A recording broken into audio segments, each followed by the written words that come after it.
Senhores telespectadores da UniTV e TV O Fluminense, muito boa tarde. Nesse momento, damos início ao programa Grupo Mônaco de Cultura e Saúde, que vai ao ar, ao vivo, todas as terças-feiras, às 15 horas.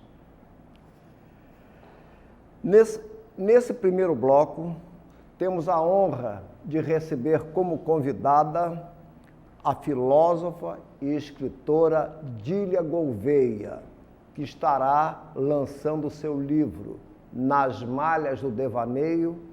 Aliás, é um lançamento que está sendo bastante aguardado por todos. Muito boa tarde, Dília. É uma alegria muito grande tê-la aqui em nosso programa. Boa tarde, Mônaco. A alegria é toda minha, é o prazer imenso de poder estar aqui partilhando com todos vocês, não é? Deste lançamento das Malhas do Devaneio. Dília, você é uma filósofa e escritora portuguesa em grande destaque aqui no momento, morando em nossa cidade. Queremos saber como é que foi a sua vinda para o Brasil. Muito bem, então eu cheguei em outubro de 2002 para umas pequenas, brevíssimas férias de uma dúzia de dias em casa de uns primos. E eu estava me aproximando de Icaraí, vendo aquela baía de Guanabara linda, maravilhosa, e já estava pensando assim, não sei, mas me parece que eu tenho que mudar alguma coisa na minha vida, provavelmente será o momento. E no dia seguinte, quando levantei e observei pela janela de novo aquela baía de Guanabara maravilhosa, eu disse, não, de facto, este é o momento. E foi assim uma virada de 380 graus, não é? na minha vida. Então foi, e estou muito feliz por ter tido essa condição de possibilidade de poder persistir nesse sonho, não é? E poder ficar. E nós estamos também felizes aqui com a sua presença aqui em nossa cidade de Niterói. Dília, como surgiu o desejo e a escrita de seu primeiro livro, Malhas do Desejo? O Devaneio. Eu até gostaria de colocar para o telespectador, né, o livro que será lançado agora no próximo dia 5 de agosto, na segunda-feira, né, às 18 horas, no bistrô da Confeitaria Beira-Mar, que fica na Rua Moreira César, 149, em Icaraí. Então, a Dília Gouveia, nossa querida escritora, estará lançando Nas Malhas do Devaneio e ficam todos convidados a comparecer e prestigiar essa notável escritora portuguesa que está aqui entre nós. Mas então eu queria saber como é que surgiu o desejo e a escrita de seu livro Nas Malhas do Desejo, que será lançado agora no próximo dia 5. Muito bem, na verdade, eu tenho alguns manuscritos já prontos, não publicados, que têm sobretudo a ver com romance histórico e alguns também com um caráter mais filosófico. Porém, eu decidi avançar com este projeto. Na realidade, pretende ser um primeiro volume de uma coletânea de outros, inaugurando uma espécie de ensaio literário, um pouco dentro dessa ideia da crítica literária, e inaugurando então, dizia eu, um diálogo onde os personagens da obra vão tecendo considerações, reflexões, interpelações sobre temas, ideias, movimentos filosóficos, históricos, sociais, enfim, estéticos, de acordo com a temática principal. Neste caso, Nas Malhas do Devaneio, é um pouco sobre Fernando Pessoa. Aliás, o subtítulo da obra, Nas Malhas do Devaneio, é o dia em que Fernando Pessoa nos reinventou. Então, pretende-se, efetivamente, que se traga um pouco daquilo que é a obra poética de Fernando Pessoa, ou talvez mais o seu pensamento, e todos os outros que eu gostaria de de dar seguimento a partir dessa primeira coletânea, tem um pouco a ver com isso, que é duas personagens sempre que dialogam entre si acerca dos livros ou dos autores ou das temáticas de livros e autores da literatura universal. Perfeito. Aliás, o livro tem um belíssimo prefácio da Renata Cândido, né? Prefaciadora do livro. Exatamente, né? Renata Cândido, inclusive, eu considero hoje, assim, das escritoras da atualidade, ainda que ela não tenha publicado os seus textos ou a sua obra, enfim, mas uma das mais extraordinárias escritoras da atualidade. E naturalmente não podia deixar de pedir a ela essa delicadeza, essa gentileza de me fazer o prefácio. Fazer o prefácio. Aliás, um belíssimo prefácio. Dília está de parabéns com essa obra que está sendo ansiosamente esperada por todos, né? Eu tenho certeza que muitos irão lá abraçá-la no dia 5. E eu queria saber também, Dília, após o lançamento do livro, onde que a sua obra poderá ser adquirida? Ela vai estar disponível na livraria Gutenberg a partir do dia 6, a partir do dia deste 6, e vai entrar nos circuitos das livrarias de Niterói. Sim. Para todos os efeitos, assim, será, pelo menos a partir do dia 6, já estará nas bancas da livraria Gutenberg. Porque aqueles que não puderem comparecer no dia 5 terão a oportunidade de adquirir na livraria do Gutenberg, do nosso querido Antônio Gomes Eduardo. Exatamente, e eu queria desde já agradecer toda essa também, assim, absoluta generosidade do António, da livraria Gutenberg, que é um grande parceiro e que é um fomentador da nossa cultura aqui em Niterói e também, sobretudo, um grande amante de Fernando Pessoa. Então, e grande declamador. Declamador, sobretudo um grande declamador também. Eu tenho uma grande admiração pelo trabalho do Antônio. Imagina só, Mônica, desculpa só interromper, imagina que ele decorou, ele sabe de cor a Tabacaria do Álvaro de Campos, que é um poema dificílimo, é talvez dos poemas mais brilhantes da nossa literatura universal, e ele dilo sem ler. Então eu acho isso assim absolutamente admirável, jamais seria capaz de fazer uma coisa dessas, e o António faz. Eu queria, já que falamos em Fernando Pessoa, como é que Fernando Pessoa entrou em sua vida? Pois é, esse foi um dos grandes milagres existenciais, não é? E eu, desde muito pequena, que eu leio muito, e sempre fui uma leitora muito disciplinada, por assim dizer. E eu era muito nova, deram um livrinho de quadradinho, onde apareciam algumas citações de Fernando Pessoa.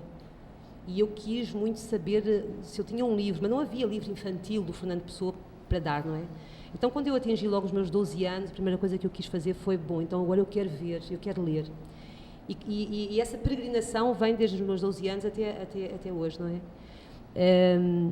Eu considero, tenho dito, enfim, até repetidamente, que eu considero Fernando Pessoa uma espécie de meu criador, ou seja, de alguma forma o que eu sou, naquilo em que eu me transformei, nessa incansável, incessante busca por me melhorar e, sobretudo, por me reconhecer nessa diversidade, nessa pluralidade.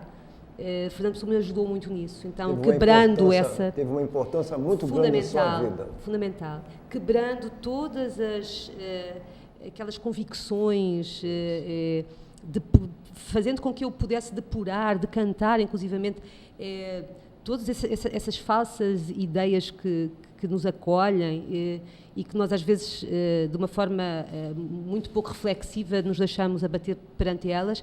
E a obra de Fernando Pessoa me despertou, de facto, para uma outra realidade e para um outro mundo. Não só para o verdadeiro mundo da ficção, como também, de certa maneira, como a nossa realidade ela pode ser uma imitação ou uma reinvenção dessa mesma ficção. Então isso foi uma coisa muito...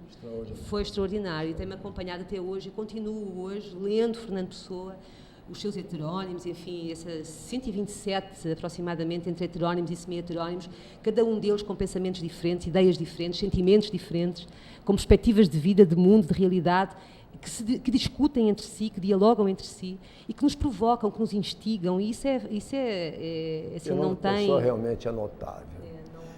Dília, eu queria que você nos falasse um pouco também do projeto Literatura em Casa e dos cursos oferecidos como o Intemporalidade do Drama Humano. Você poderia nos falar algo a respeito?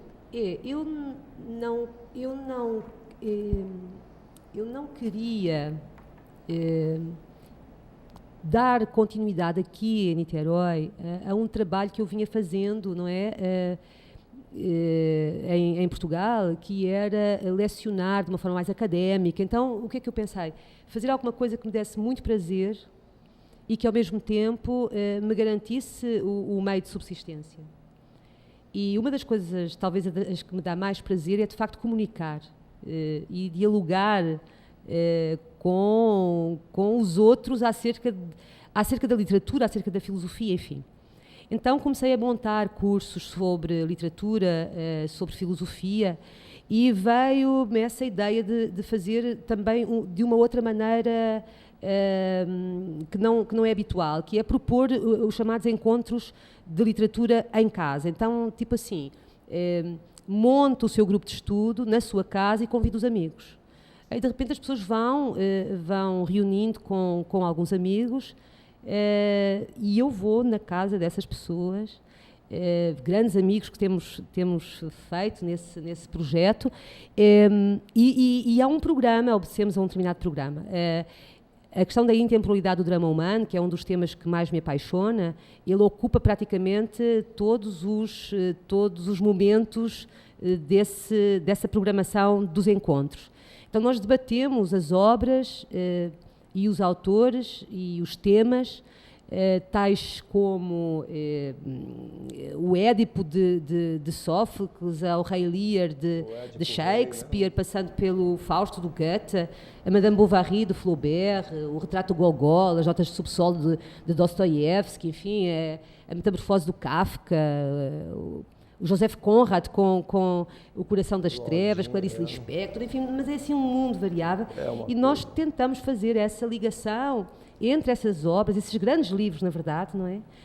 E todo o contexto cultural, histórico, político, ideológico, religioso, estético, ético, enfim, é um mergulhar, efetivamente, nessa questão da intemporalidade do drama humano e escavando, não é, de alguma maneira, também para que isso tenha, sobretudo, a ver com a nossa vida e com a nossa existência, que isso possa ser, que nós possamos também ser parceiros desses grandes autores que nos convidam. Grandes autores citados, como Dostoiévski, que marcou muito com a recordação da Casa dos Mortos, Crime e Castigo, os Irmãos Karamazov e tantos outros autores aí citados. Parabéns.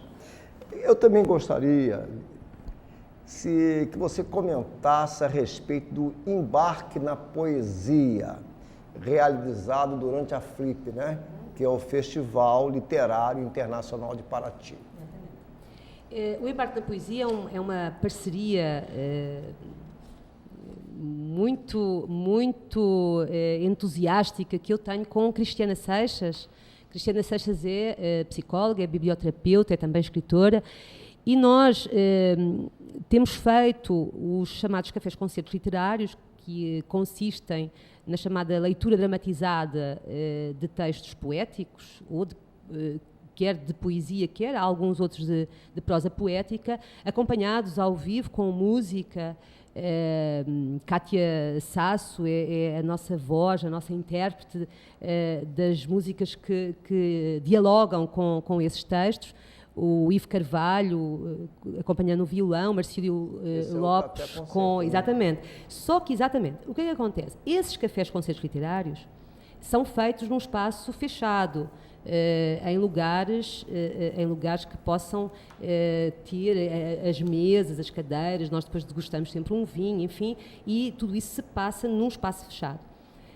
Lembramos, o ano passado, de fazer esse tipo de café-concerto literário não num espaço fechado de uma casa, mas fazer, por exemplo, num barco.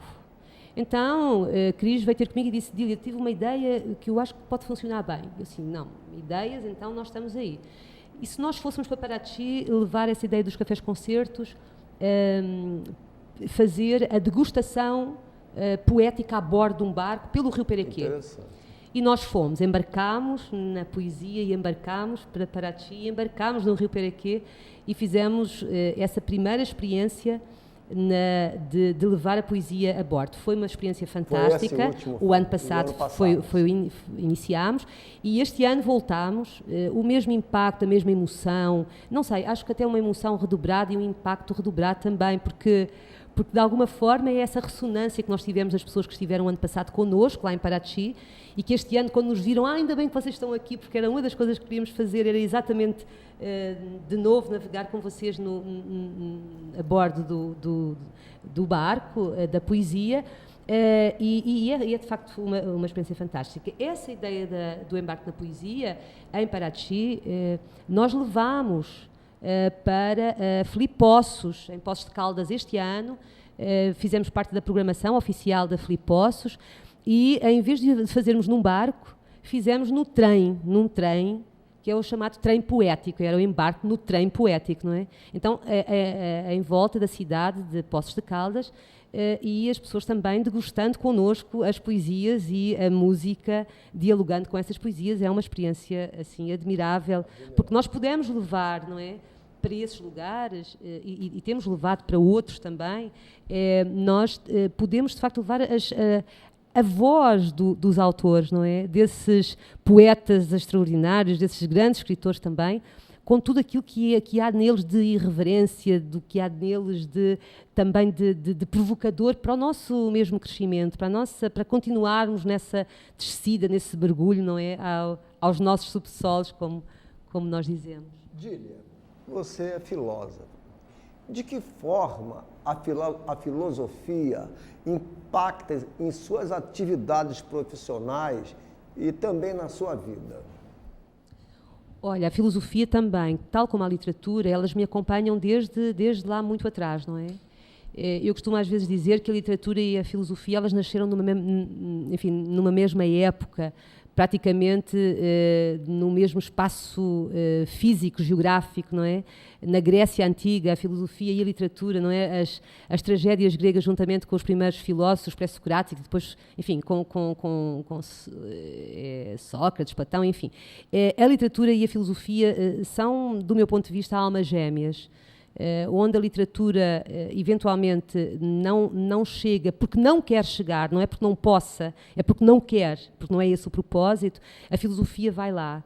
E o mesmo acontece relativamente à filosofia, onde ela não vai porque não quer ir, a literatura faz esse papel. Então, a filosofia é a minha primeira formação. Eu me licenciei primeiro em filosofia. A minha formação é, em primeiro lugar, em filosofia. E ela tem muito a ver não só com todo o meu trabalho, como com a minha vida. Essa coisa da filosofia que nos dá uma ferramenta, dá-nos um arcabouço, dá-nos uma condição de possibilidade de podermos de alguma forma ultrapassar todas essas adversidades, todas as contrariedades, não é? Sermos capazes, mesmo percebendo que as coisas não são difíceis e são custosas, mas não desistir e resistir nesse sentido e tentar de alguma forma chegar através da reflexão, através do pensamento. A reflexão é, de facto, do ponto de vista daquilo que é a filosofia, enfim, na sua essência, esse ato de pensar, de buscar, de questionar, sobretudo, não é? De romper com as certezas, com as falsas verdades, com os dogmatismos todos, ainda que alguns filósofos, enfim, porventura tenham caído em algum dogmatismo, e nós sabemos que alguns o fizeram, mas o ato de filosofar propriamente, e a filosofia como um caminho, não é? Ele é um alertar permanente para essa necessidade de pensar, de refletir e de sermos donos um pouco e senhores do nosso destino. Dília, você possui novas ideias culturais? Olha, é muita coisa, Mónaco, de facto, são muitas coisas, são muitos projetos. Um deles tem a ver exatamente com este nas malhas do devaneio, ou seja, esse projeto de fazer uma coletânea com vários volumes sobre a crítica literária. Dificilmente, não sei, é de facto um projeto que eu gostaria de levar para a frente. Ele tem alguma coisa de didático também. Gostaria que esta coletâneazinha, enfim, pudesse vir a ser, inclusive, dada nas escolas. Seria uma coisa muito interessante para as escolas, um ponto de partida, uma espécie de matéria, enfim, para ser debatida e para depois instigar a mergulhar numa outra investigação, não é? Numa outra busca. É claro que é uma coisa muito breve, mas exatamente para criar no outro a vontade de ir buscar mais, de procurar mais, não é? Então, esse é um projeto, a continuação dos Cafés Concertos Literários, um grande projeto, que é um grande projeto até pela dificuldade dele, que nós temos com o embarque na poesia, é fazê-lo aqui na Baía de Guanabara, num barco, e que pudesse ser um encontro, por exemplo, semanal ou quinzenal, mas aí teríamos naturalmente que ver com a prefeitura, com a própria Marinha, não é? Com esse apoio. Então, e é um projeto que merece todo apoio. Exatamente. E dar continuidade a esses encontros literários. Eu gostaria de levá-los, de os estender mais, não é? De os estender e a estender mais por outros lugares também. Você já citou uma série de autores. Quais autores que você admira? Assim, cite alguns. Olha, isso vai parecer sempre muito repetitivo relativamente, não é, às pessoas que são verdadeiramente amantes da literatura. Mas olha, assim, Shakespeare, com certeza, Cervantes, com certeza, Dom Quixote, não se pode viver sem o Quixote. É um clássico renascentista. Não se pode viver, apesar de tudo, sem os Hamlets e sem os Rei Lears também. Sim. Dificilmente eu seria outra pessoa se não tivesse lido o Fausto do Goethe. Emma Bovary é uma das minhas grandes paixões, porque é sempre aquela coisa de que, assim, à primeira vista, muito à superfície, a maior parte dos leitores da Emma Bovary lhes parece que ela tem enfim, que ela é muito à superfície, muito caprichosa, muito volúvel, assim, na realidade é um grande personagem. Emma Bovary é talvez dos maiores personagens da literatura e de facto é instigante, não é? Aquilo que a move, o desejo que a move, como é que é essa... Enfim, então, Flaubert também, com certeza, Kafka...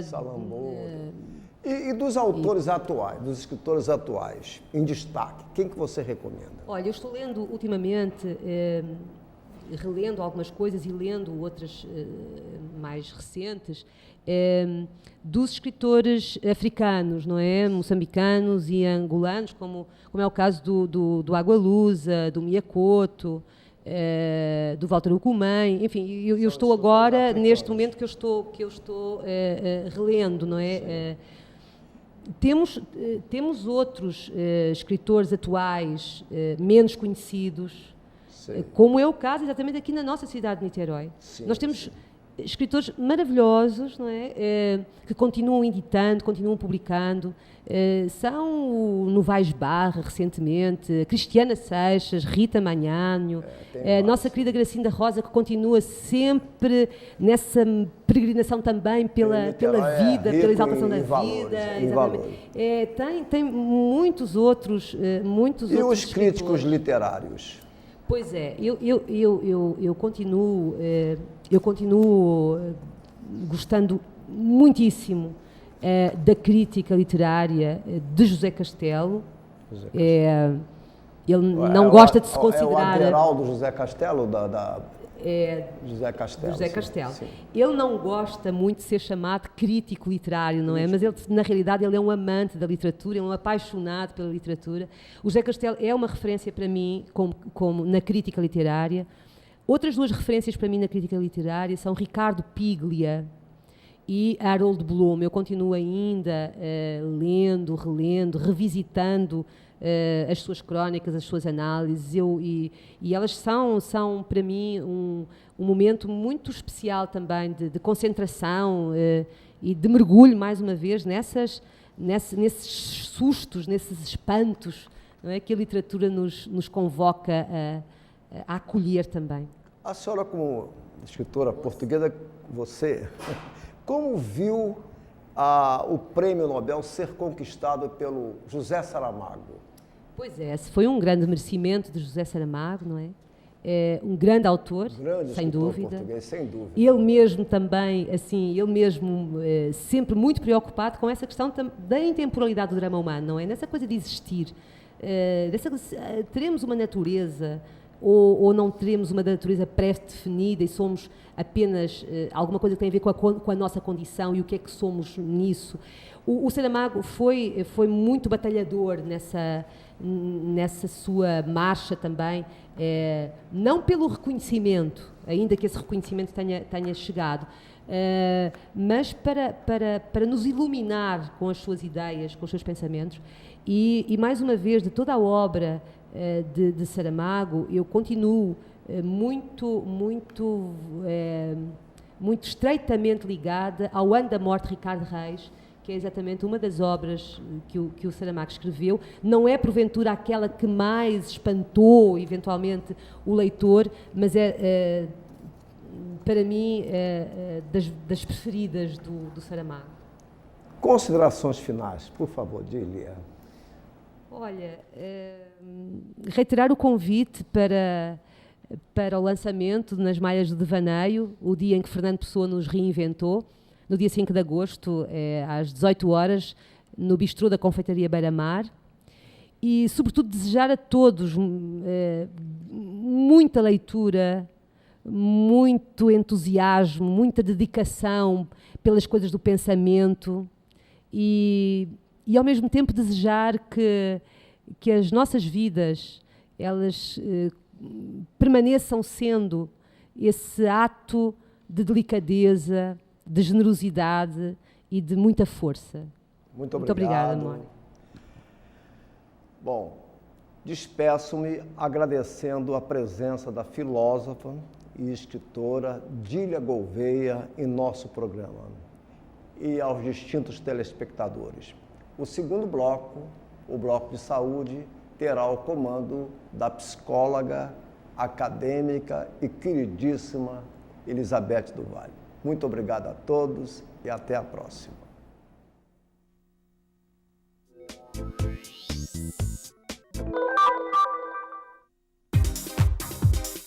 Situado no prédio da Biblioteca Central, o LACORD, Laboratório de Conservação e Restauração de Documentos, realiza serviços de conservação, restauração e reencadernação em livros e documentos da universidade. O LACOR é um órgão muito importante para toda a superintendência, porque ele visa conservar e restaurar a documentação de obras raras de toda a universidade, né, acervo bibliográfico, e também fazer, em cada unidade, nós temos oficinas de pequenos reparos que atendem às necessidades imediatas de conservação dos livros de bibliografia básica. A gente está trabalhando com a conservação das obras de uso, né? E a gente vai começar um trabalho de restauração das obras raras e especiais da universidade.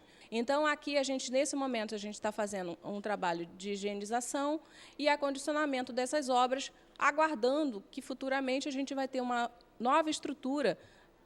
O LACOR está sendo reestruturado e a gente vai ter um maquinário próprio para fazer toda a conservação ou a restauração das obras raras e especiais. Para atender a demanda das inúmeras bibliotecas da UF, o LACORD implantou as oficinas de pequenos reparos. Essas oficinas ficam nas bibliotecas e recebem treinamento e equipamentos do LACORD. Hoje, a gente está trabalhando firme nas oficinas de pequenos reparos.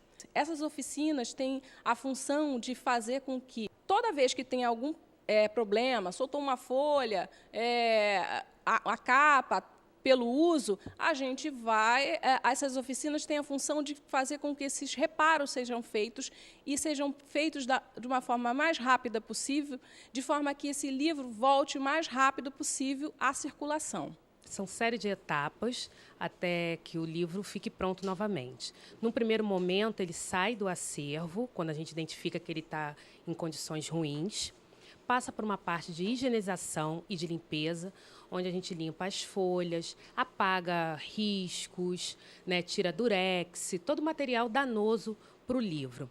Numa fase posterior, nós reparamos algumas folhas que estejam rasgadas, que estejam danificadas, né? E depois disso a gente faz o preparo da lombada, que é uma parte assim, muito importante, porque é a lombada que vai dar essa sustentação para o livro. E a fase final é de preparo da capa, da nova capa deste livro, a partir de um processo que a gente usa determinados materiais para preparar uma nova capa e, dentro do possível, utilizar também a capa inicial, a capa original desse livro. A gente está fazendo treinamento de mais ou menos 20 pessoas por semestre, né? As pessoas são treinadas e recebem, a biblioteca vai receber recebe um kit com todos os materiais necessários para fazer o trabalho de conservação nas oficinas de pequenos reparos, né? Com isso, a gente faz com que todo o livro seja processado na biblioteca, não tendo necessidade de vir para o LACOR. O que a gente pode perceber também é que os próprios usuários, né, elogiam esse trabalho. Quando pegam um livro já restaurado, eles sentem o cuidado que a gente tem para oferecer para eles sempre e melhor um serviço, né?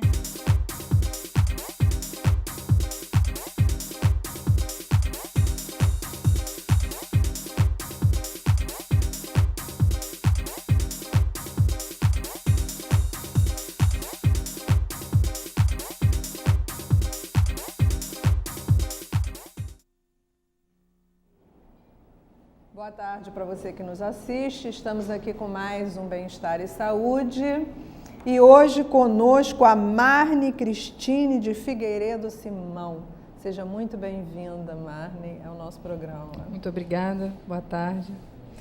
A Marne é médica do trabalho no INCA, fez medicina de família e atualmente atua com medicina integral. Então, já vou começar aqui perguntando a você, Marne, microfone pertinho da boca agora. Isso. Como é que é essa coisa da medicina integral? Fala um pouquinho pra gente. A medicina integral, que a gente chama hoje, era o que se falava muito em medicina holística, que é a ideia da integralidade. Não ver o sujeito fragmentado, e sim você vê o indivíduo como parte de um universo, com todos os sistemas orgânicos se comunicando entre si, e que qualquer coisa que saia do lugar interfere o corpo como um todo, né? A gente não vê um órgão separado, não vê a mente separada do corpo, a gente vê o sistema todo funcionando de uma maneira a se comunicar de maneira adequada, né? Uhum. Tá, então vamos passar para o nosso telespectador aí um pouquinho de, quer dizer, como é que você atua quando você fala na medicina integral. Como é que é a sua atuação com um cliente que chega para você com uma queixa, né? E diz, doutora Marne, eu tenho tido um problema gástrico, né, já há algum tempo e tal, e coisa, já passei por alguns médicos, mas o tratamento eu acho que não está indo bem. Quer dizer, como é que seria a sua abordagem aí para essa queixa que a pessoa está levando para você?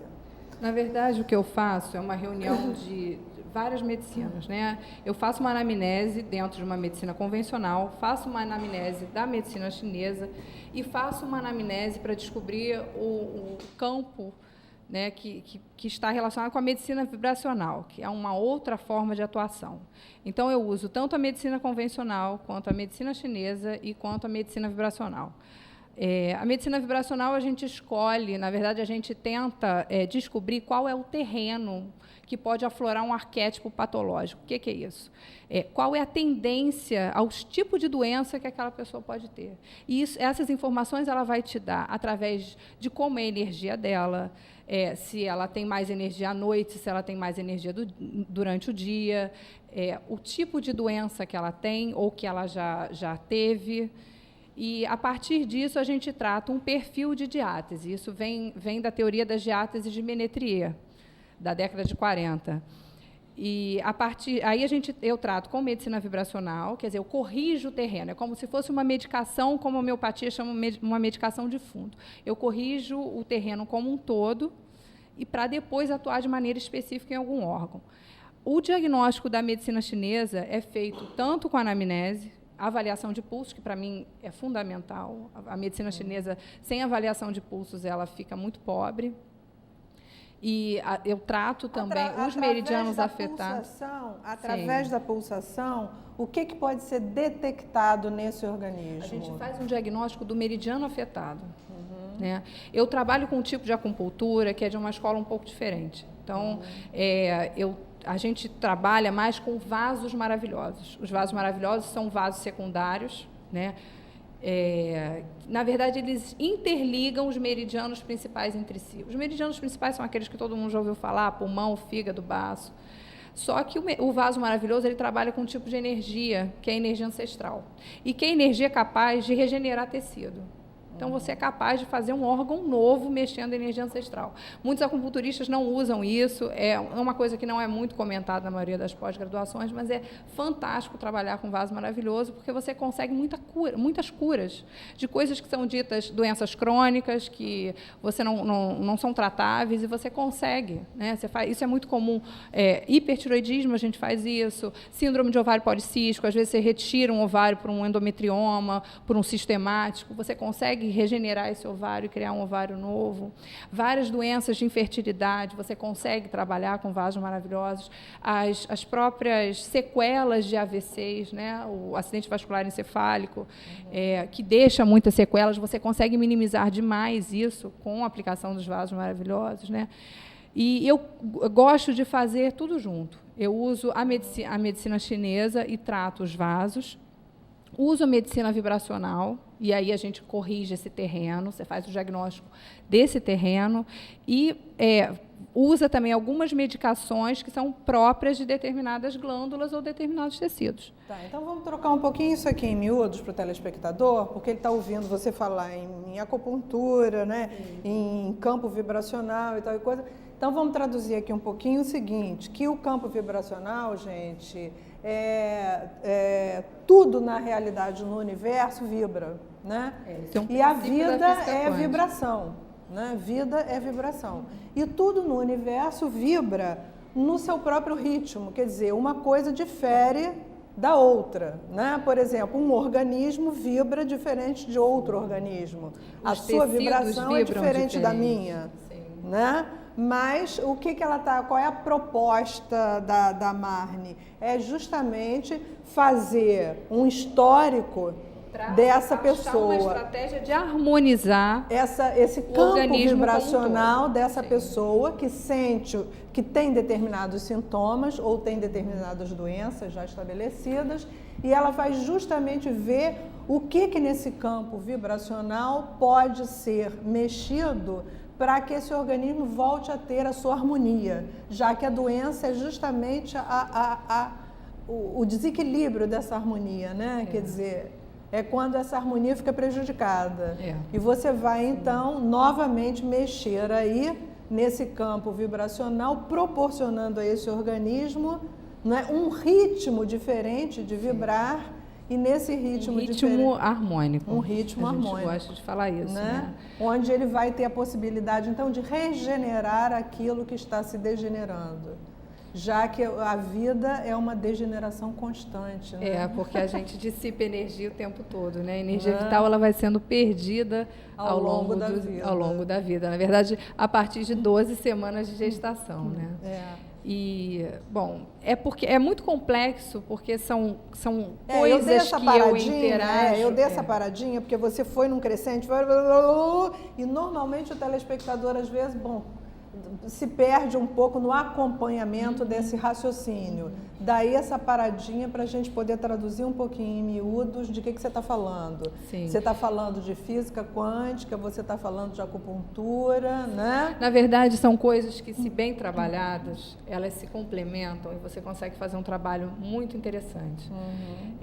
Bom, eu vou falar então um pouquinho de medicina vibracional, para a gente poder separar. Eu faço tudo junto, faço uma anamnese junto, mas eu acho que para explicar é melhor a gente fragmentar um pouquinho. Sim, né? Didaticamente é melhor.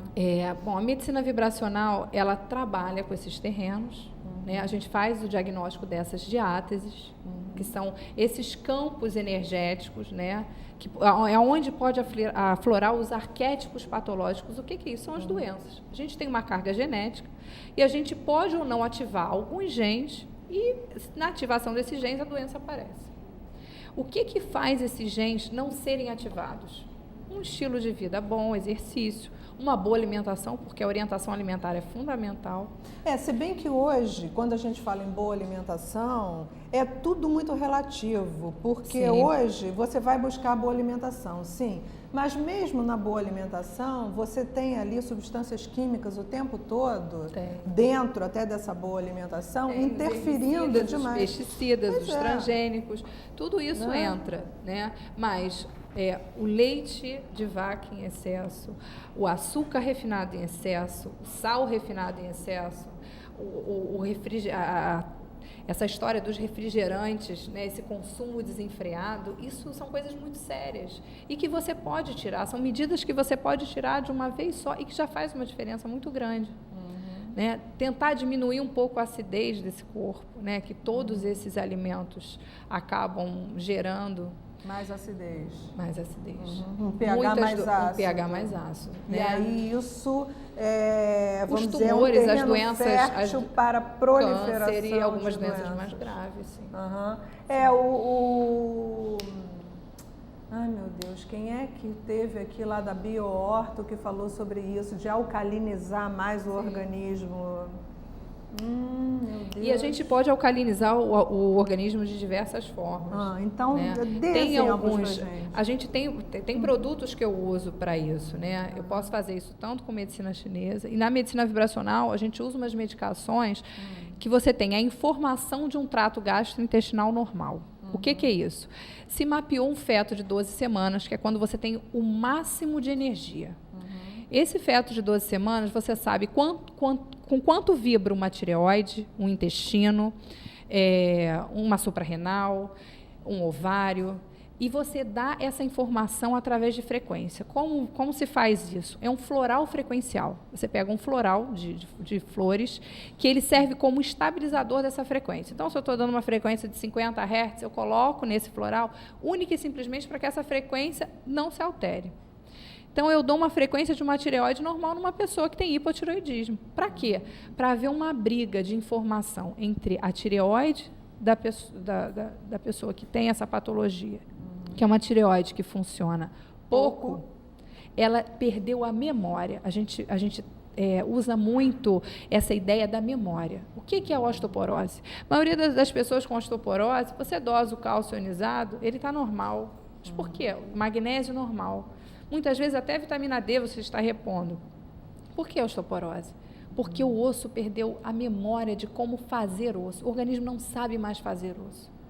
Então, você, usando a frequência, você dá uma nova informação com a intenção de que esse organismo reaprenda a fazer. Você estimula esse organismo para que ele comece a funcionar. E como eu não estou dando matéria, eu estou dando vibração, isso responde por ressonância, ou seja, só responde no órgão que tem a mesma ressonância, eu não tenho efeito colateral.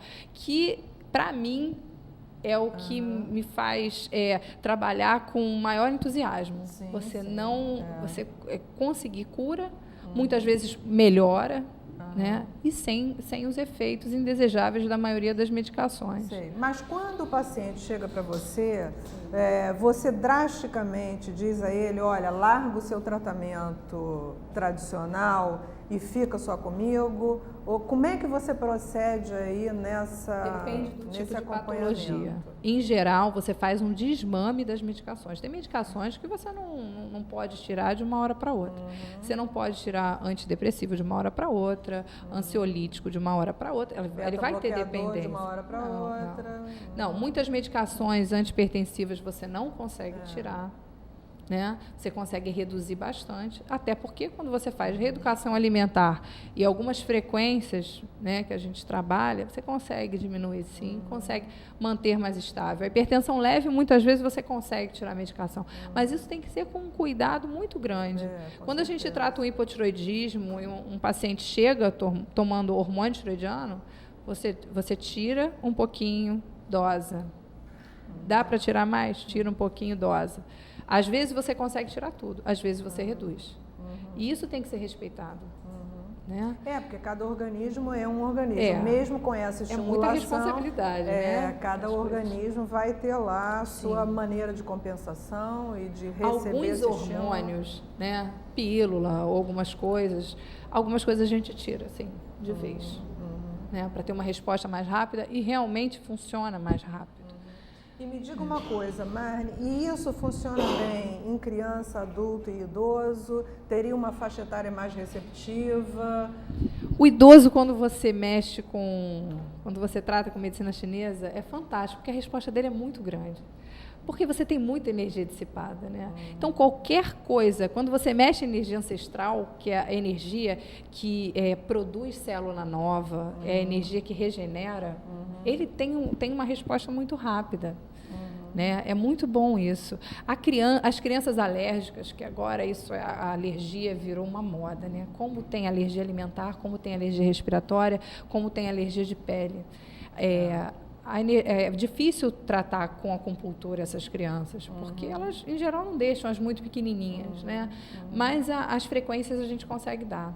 E a resposta é muito interessante. A resposta é boa. É boa. É boa porque tem doenças que você não tem tratamento.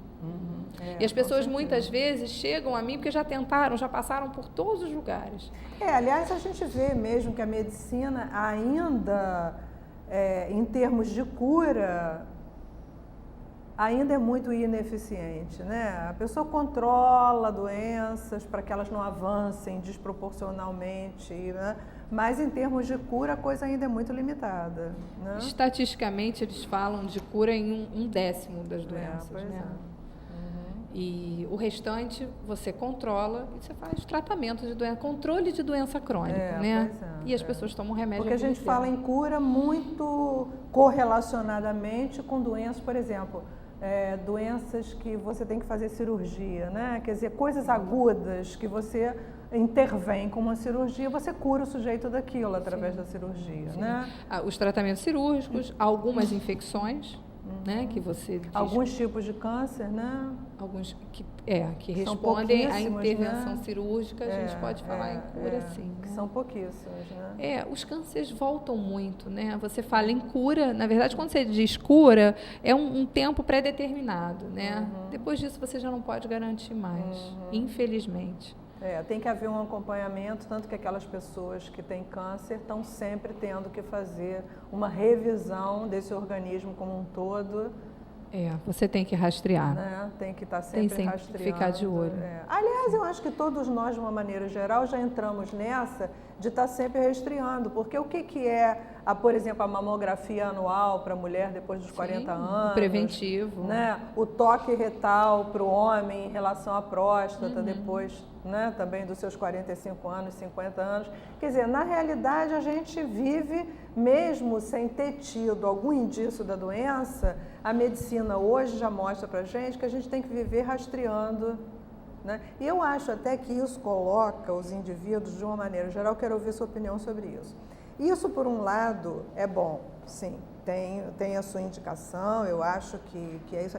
Mas há que se ter também uma certa consciência nesse processo, Porque o que acontece é que você vê hoje, por exemplo, eu vejo no meu consultório de psicoterapia, muita gente que já está píssica com o fato de rastrear, o número é tão grande de coisas a serem rastreadas anualmente, que o sujeito já não tem mais sossego para fazer mais nada, se não viver fazendo exames. Porque ele começa a rastrear a mulher, né? É a mamografia, é o hipotiroidismo, é a questão da densitometria óssea por causa da osteoporose, é o sistema cardiovascular, porque depois da menopausa o estrogênio também, né? Já não tem uma proporção de estrogênio produzida para proteger as artérias. Então, a pessoa vai entrando num número de coisas em que ela praticamente passa o ano inteiro fazendo exames preventivos. Eu não sei até que ponto isso psicologicamente, quer dizer, eu estou colocando a questão aqui, acho que tem que se mediar aí bem esse campo, porque você vai chegando a um ponto que você diz, nossa, eu ainda não fiz aquele exame, eu ainda não fiz isso, eu ainda não fiz aquilo. E isso se torna um fator também, né, no acúmulo de estímulos que a pessoa tem para criar um estresse, né, uma preocupação constante com essa coisa do estar bem, quer dizer, o que seria estar bem, né?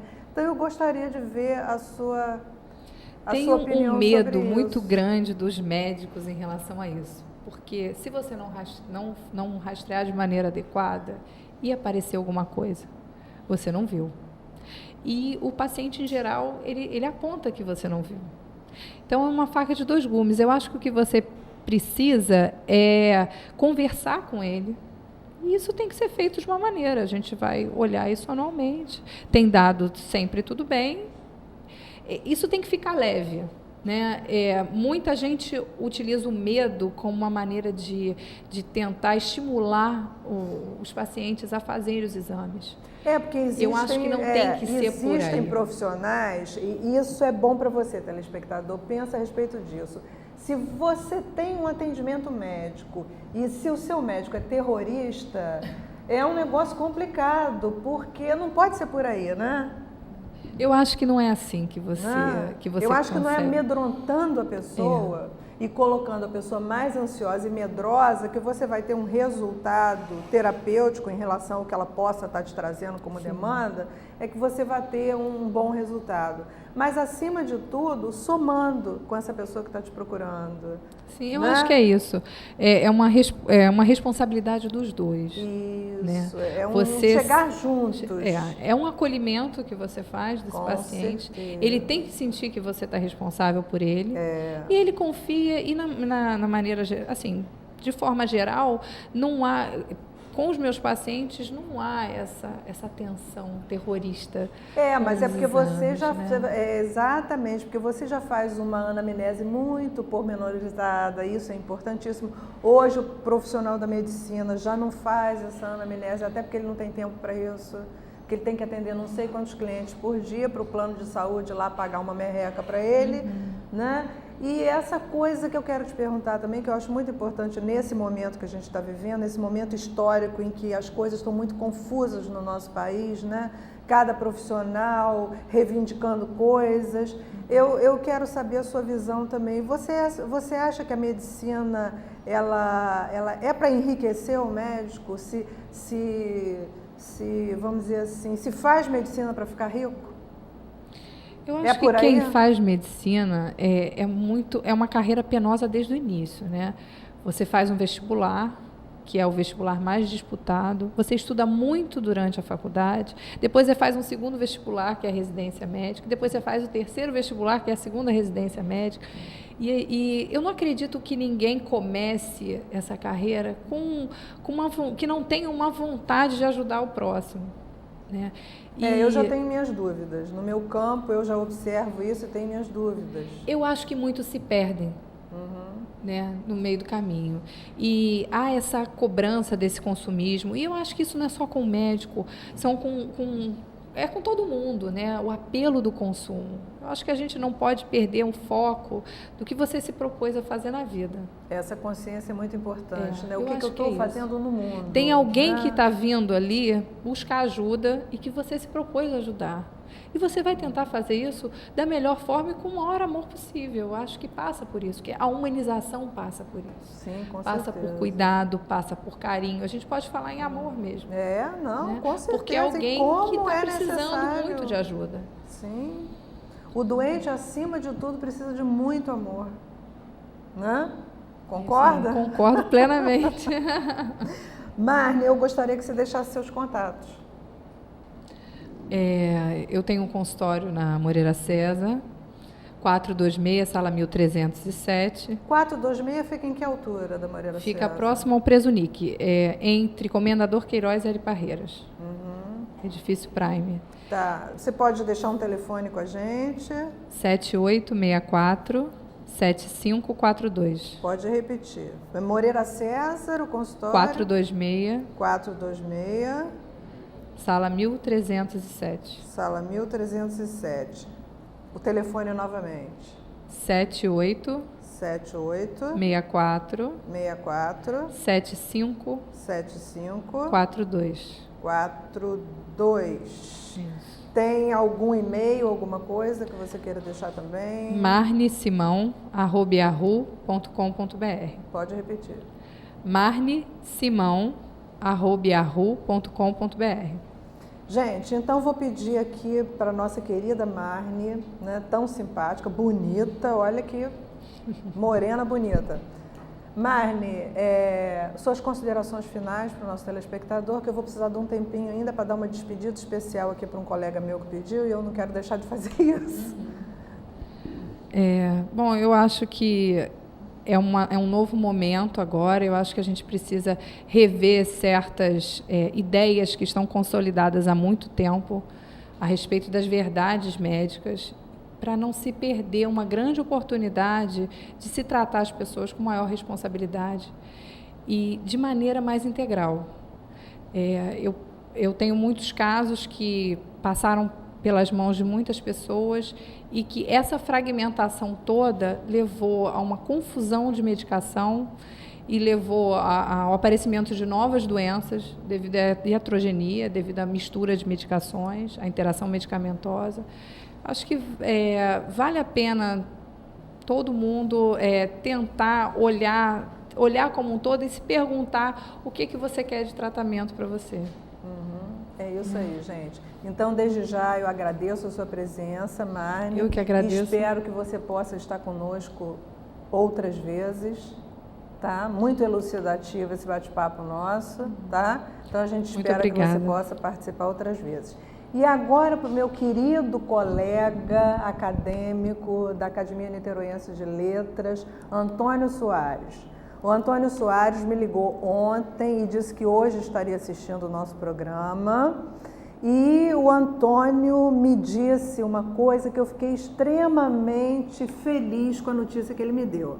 Ele falou: Elizabeth, eu fiz 80 anos de idade e pedi a algumas pessoas que comunicassem a você o meu aniversário, mas você não apareceu, você não veio, o que está acontecendo, que você está sumida dos encontros nossos e tal, e coisa, Antônio, então eu vou te passar aqui frente às câmeras para você ver que eu não estou mentindo.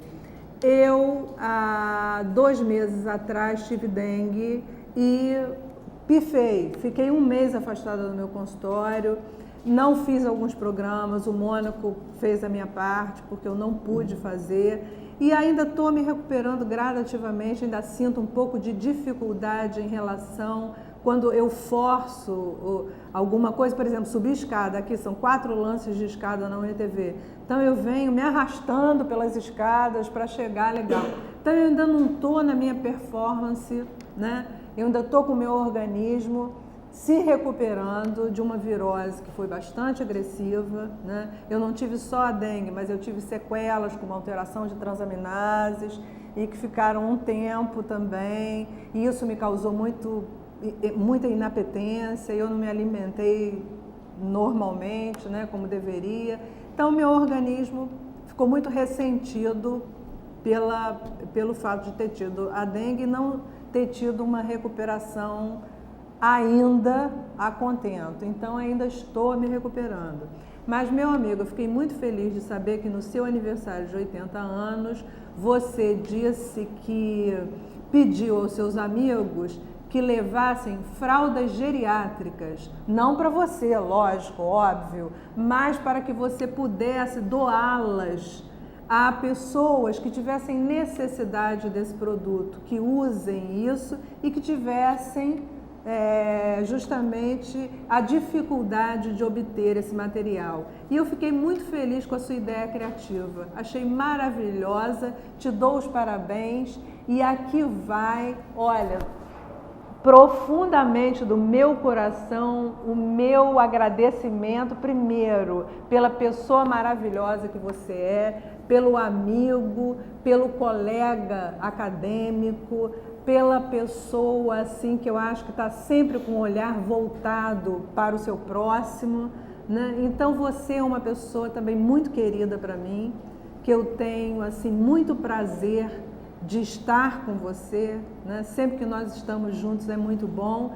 E aqui fica então para você, ó, o meu beijo para você e para todos os telespectadores que nos acompanham aqui nesse programa. E então, dizendo a vocês que até a próxima semana. E Antônio, para você, que Deus te abençoe muito e que te dê muita luz.